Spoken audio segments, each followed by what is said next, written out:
Welcome, everyone, to the Aging and Spirituality podcast, where we explore how to live a more fulfilling life after the age of 60. I'm Kathy Lee, And I'm Chris Jensen. and we are happy, of course, to have you here today. We're going to be exploring a really timely topic.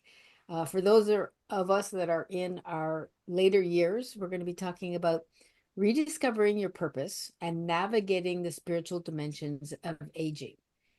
I don't know if you're aware, but a most recent count, I looked this up. There are 76 million baby boomers in the United States. Yeah. Think about that, though. A That's a lot lot of us. of Yeah. power. Have you thought about it that way? I was like, wait a minute, that's a lot of old people. And the first thing you think is, boy, we got to take care of them all. And then I was thinking, what are you talking about? That's a lot of spiritual power. People focusing on their inner self, and that's what we're going to talk about today are the things that actually start to come to you naturally and you start to focus on as you get into that third stage. So think about that. That's a lot of spiritual power on the planet at the same time. I mean, we get to the stage and we start asking really different questions. It used to be, well, what's my next career? What's the next thing I'm going to accomplish and do in life? And now it's kind of like, what's next for me in my soul's journey? Right? I mean, I know that's really true for Chris and I, but I think if I asked, randomly stopped and asked people, that would be true for a lot of them as well. It seems to happen at this age. We really want to explore that kind of deep fulfillment this Mhm. new chapter brings up for us. We want to discover how to embrace and nourish our spirit, how to embrace that kind of change that is going on with age, and just kind of really reconnect to a sense of purpose that wasn't there before. Like it's not the same. I mean, you had a certain purpose when you were younger, but it changes as you get older. And it's good to think about it and acknowledge it and really nourish what's happening, inside of you. Let that grow. So, our careers aren't defining who we are anymore. Our children aren't defining who we are, or if they are, it's a different, world that we're living in with kids and grandkids. But there's a real profound quest that starts to happen, and the meaning of what it's all about for you being in the world at this stage is an opportunity. It starts to emerge. It starts to reflect your values, who you've grown to be, and what truly matters for you, at this age. So we want to know, what is my purpose now beyond roles that I've played? You know, what is it that I'm here to do? So I want to just like really direct this at the listener, or dear listener. Have you ever thought about, what is that desire that truly brings you to life now? If you're past your Yeah. 60s and What is it that just lights you up? Yeah. lights you, I like that, Yeah. lights you up. What do you bounce out of bed and want to do? And if you don't, connect with your soul because Yeah. you Because will want. there's something. There's Yeah, something there is there. always something there for you to be doing and focusing on, and you will want to bounce out of bed. So that's actually a great point. If you aren't feeling that way, you want to start focusing inward, and we'll talk a little bit about that now. But um you want to pay attention to those changes that are going on. I know I said that a few times now, but it's important. You want to know how to connect with spirit. You want to know, is there something greater than me going on here? Is there something that I'm called to do? So let's give like examples of. I'll go first, and then Chris can talk about how she's feeling about this particular subject. I was thinking about, what are the things that I focus on now, and for Chris and I, it's always been service. She can talk for herself, but it's always been service on some level. But for me, it's like I want to focus on helping people do exactly what we've learned to do, which is stay in connection with spirit and follow, your soul path as closely as possible, and get rid of all the distractions and noise that you've carried with you for, 50 years that seemed important. And then you got to this stage and realized it didn't mean crap. It doesn't mean anything in your life. Like the quality of life does not depend on the nonsense. Get rid of the distractions and start over. And so, I focus personally, I have to still work to make money. So I focus on bringing spirit to that endeavor every day. How can I connect with my soul and make this a journey of love, even though I still have to do things that I don't particularly want to do. Like if I were, won the lotto, I wouldn't be doing this. I wouldn't say it's a choice, it's like, but there's something about being on this path that is still part of my growth. So I accept it and I make the best of it.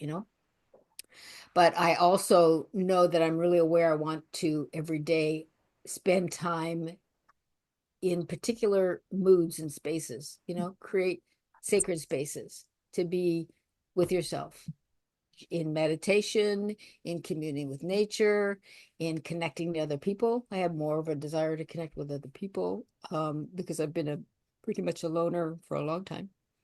But I feel myself wanting to share, how the things that I've learned, but in a different way. It used to be I wanted to coach and fix everybody. I don't feel like I do not have that desire anymore. I just want to share the joy, share the good stuff of about what it is to be alive, because you get up at this age, and especially when you've had health concerns, which I've had, you're all you're thinking is, I'm so grateful to be able to breathe. I'm so grateful to be able to move around without pain. I'm so grateful to have people that still care about me and people that I can connect with. And I'm so grateful to breathe the air and be able to look around and see how much beauty there is still in the world. I mean, there's so many things that I could still do or want to do or experience, like I was thinking the other day, I want to go to the sequoias. Before I die, I want to see those dang big trees that are like gazillion feet high, and I'm like a little speck and the tree is just like so huge. I want to see the national sequoias, it's like 4 hours away. I can figure out how to get there, but I don't journey out a lot like that because there's nothing that really pulls me to do that. But certainly places like Yosemite and things like that, I want to commune with nature in that way and be able to see it before I leave the planet. I was watching Yosemite, that TV show, and every time I see the landscape of Montana, I breathe in deep. I'm just like, oh, like in awe of how So beautiful vast, it's. So, everything is and so, you can see it through the camera. You can yeah, feel it, yeah. They show the actor and you just feel the camera like zoom in on what's happening in the sky and the trees and the animals that are there. And you're just like, it just fills my soul up. So that's what I mean about exploring things. I wouldn't have given myself a chance to think about those things before. I would have been just so, hell bent on accomplishing something or doing something or working or whatever it was. But I have so much more capacity now to really be grateful and enjoy. So how about you, Chris? Yeah, I mean, that's the thing. We get so preoccupied with the basics of life that we don't look at what's important. And for me, I knew I was sort of driven to find something. There was something in my heart that was saying, there is something more. Yeah. I mean, it started out for me as a sort of uh, not a, I hate to say political, because I was part of a movement way back in the day, Yeah. and I was looking for a new consciousness, Mhm. you know. This is when you're a lot younger, you're talking about. Oh yeah. Oh, okay. Yeah, I was like I was in my early 20s. Baby.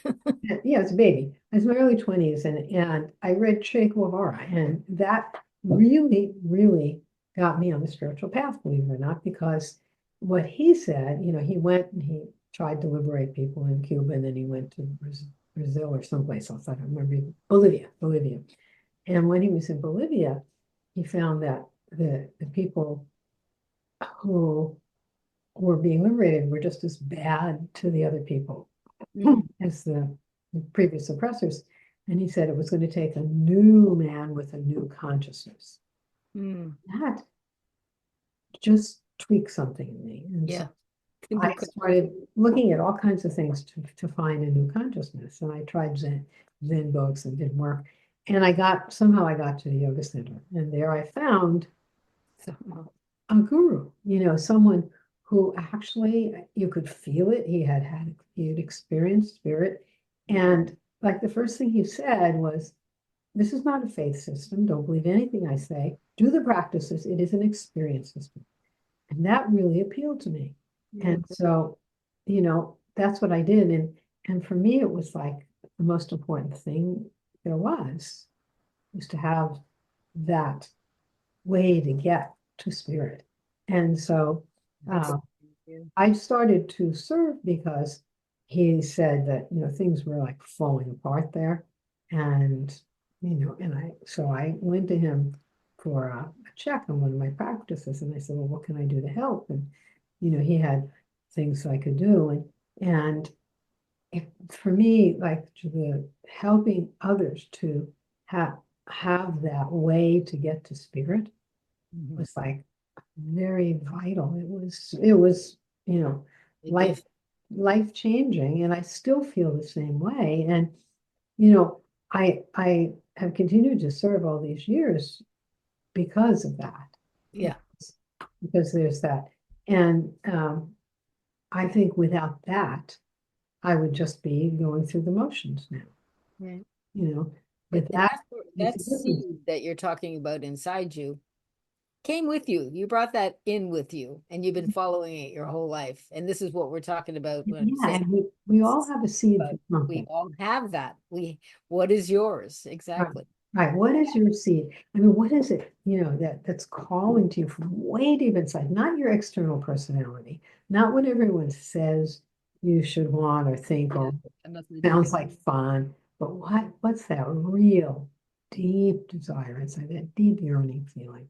That's what it is. Yes, and that's just the beginning. That's the start of the journey. And that really segues into this idea of, like, okay, so if I'm aware of this and I'm thinking about this, as a boomer, how do we begin to explore what nourishes us spiritually? And Mhm. there's so many ways to do it. But of course we say meditate because what stops you from naturally connecting with spirit is the chatter of the mind and Right. emotion. Yeah. And meditation is how you get by it. It's not like, you know, big thing that you've got to do and you've got to pay the toll, like pay the Mhm. troll. You got to do 10,000 hours of meditation and then you will be able to no, just put the freaking work in because that's what gives you the skill to get past those distractions, get past Right. those mental gyrations and those things that the whole world spends most of their life screwing with, following up, on those ridiculous paths that lead nowhere, Right. ridiculous That's drug. it. That's it. We get so caught up in those things. It's so easy to get pulled and distracted by, you know, So paths, she said, that just go nowhere.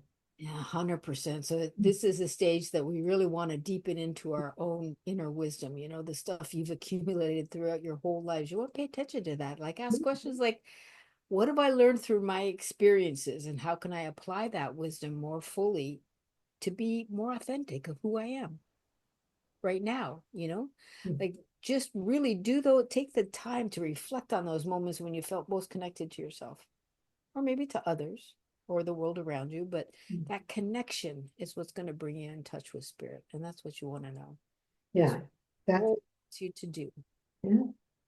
And whatever that that is for you, we Exactly. shared. I mean, what I liked about the path I chose was that there were very tangible practices I could do that that could give me an experience. But just being willing Yeah. to help others with no expectation of reward, Mhm. that is an awesome thing to do. Exactly right. It can be very simple. You can help someone carry a bag across the street. You could do anything to So help neighbor. you were naturally a teacher, so that just worked for you, you know. That's just naturally who you were. But others can just like it doesn't matter what activities you're doing. You can be contributing to your community. You could be Yeah, painting, following your helping someone in a family. That's a service. Anything like that, a neighbor, uh, an acquaintance. it's that sense of purpose that's going to Mhm. Right, right. pull your soul into every situation. So again, this is a dimension as we age that is spiritually powerful. Don't miss out on it. If you've been focusing on the crazy stuff like I have, this is the time to take notice of what's really You going bet. You and bet. Mhm. align with your true essence. Um, You can also do it by adopting a mindset that really enables you to be fully present in each moment. That's another way besides meditation. What do they call that? Mindfulness, just learning how to be in the present moment. You can't talk about that enough because it is a skill that you have to develop. You want to embrace that wisdom. That's what aging is all about. Embrace it and And a practice. lot of people, they start to meditate, or they start trying to meditate, and they see how busy their mind is, and they give up because they say, oh, this is, my mind's too busy. But that's the first step because that's the awareness of it. And if you stay consistent, you are going to get to a place where the mind gets clear. Like Ramakrishna Ananda, who's the yoga master that started our yoga center, he said when he was first studying with a Swami, and they did this big long meditation, a few hours, and he said it was like really challenging for him, and he thought, God, oh, it was terrible. I just had all these thoughts, and afterwards, the Swami came up to him and said, "Oh, great work." You know? What? Yeah. And so you can't judge, but if you just keep going, Yeah, we'll get there. It's like anything else. You keep going, you're going to get there. yeah. You got to have that yearning. That's where it starts. And it's not Right. easy to change. Let's just acknowledge, as we get older and kind of set in our ways, we have to work with ourselves and allow that there's going to be moments when we just don't freaking feel like sitting on the floor and meditating or whatever it is. But you have to be, when it comes to meditation, you have to be consistent. You have to, if you're really struggling, and, Chris teaches this all the time, you're really struggling and your mind is just screaming at you. And a lot of people have that problem now. Um, then just learn to sit. Hmm. Don't even think about meditating. Just learn to sit for 5 minutes. You just sit and just think of all the things you're grateful for. I mean, you could do that. That And would if be your awesome. mind is ripping, go to your heart and just sit Yeah. there and feel good. Yeah. Bet you if your mind is like taking over, it's Hmm. possible for you to go into your heart center instead Yeah. Just and go in just and feel good. Like imagine a place you really feel mhm. good and just bring those good vibes in. And all of a sudden you'll be sitting there and you go, hey, I didn't think anything for the last minute or two or whatever the freaking time was. Time will go by and you won't have realized that your mind calmed right down. So just give yourself the chance. You don't want, I mean, we also, as we get older, we get overwhelmed with things like, there's a loss of physical strength. So we worry about that. There's shifting roles in the families. The people we birthed are struggling with things. They're going through the adult stuff that we went through 10, 20, 30 years ago, when we're watching that, and let's not forget we're losing friends. We're losing, people that we love, and all that stuff it comes up and you start feeling fear and you feel self-doubt, so just know that that's part of the journey and Mhm. don't let it take over. Just listen to the yearning. Pay attention to the yearning that's in your heart. Get up and be grateful that you have a yearning to understand what your soul is and to live connected to that Mhm. energy, right? Just Yeah. think about it like living your dreams, because there's nothing more uh, fulfilling or rewarding than your dream to express what you're here to do, what you're here to be. Have your soul express through you. Yeah. As far as we can tell, it doesn't get any better than that. So that's why we sit here and talk about Yep. this once a week. Get in touch with who you are and stay in touch with that. This whole third stage is such a beautiful opportunity for spiritual awakening. And you can if you're paying attention, you can really find those moments when you can dive deep and find something beautiful in every moment. Every moment, you're evolving. You're not just aging, you're evolving. And Mhm. pay Yes. attention There's to that. yeah, to your true self. Yeah. The true self, which is an odd word until you really start to understand, okay, yeah, there's something coming through me. There's energy coming through me. If I pay attention to my intuition and I take the time to relax and release stress and calm my mind and all of those things, something going on in there that I can connect with. And you Yeah. will. You will. Just pay attention to that yearning. So there you go, lovelies. Thank you for joining us. I hope you're going to leave this conversation feeling inspired about, get excited about what the spiritual possibilities are that await for you. Like, and if you have questions, like, please, we want you to go to YouTube and subscribe and like and share, but that's because we want it to get out to more people. And we want to be able to help people. If you have specific questions, put them in the comments. We're there for you. We will listen. We will pay attention. Absolutely. We'll be happy to. Yeah, remember, you're looking at Chris is a 50-year teacher of yoga. Take advantage. There's a lot of stuff there that you could take advantage of. Just ask questions and she will graciously help for sure. Okay. So there you go. Until next time, remember, you're not just getting older, you're Getting becoming better. deeply you. Deeply. We want to know you. Yes. Take care, everyone. Bye. Bye.